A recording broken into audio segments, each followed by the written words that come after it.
Two unknown Australian soldiers who died in the First World War will finally be laid to rest in Belgium as part of the Armistice Centenary commemorations.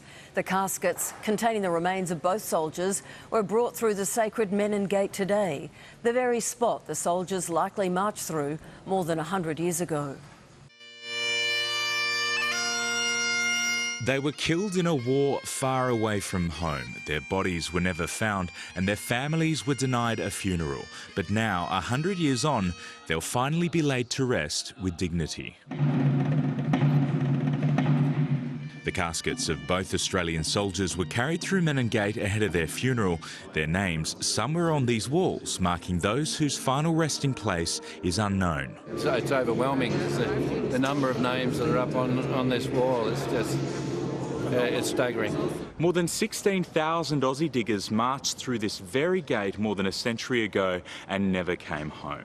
6,000 of them are still missing. Like Wayne Chaplin's great uncle. You a bit emotional? Yeah. How come? None of my parents are alive and none of their immediate family. They did a lot for us. I mean, if it wasn't for them, maybe a lot of us wouldn't be here today. Many Belgians feel the same way. They've played the last post here every night for 90 years.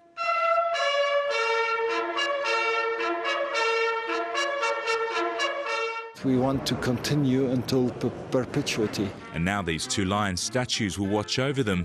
A gift from Australia, copies of a pair that once stood here and were given to us for our sacrifice, standing guard once again and looking out over those still lost. Eamon Ashton Atkinson for 10 News First, Ypres, Belgium.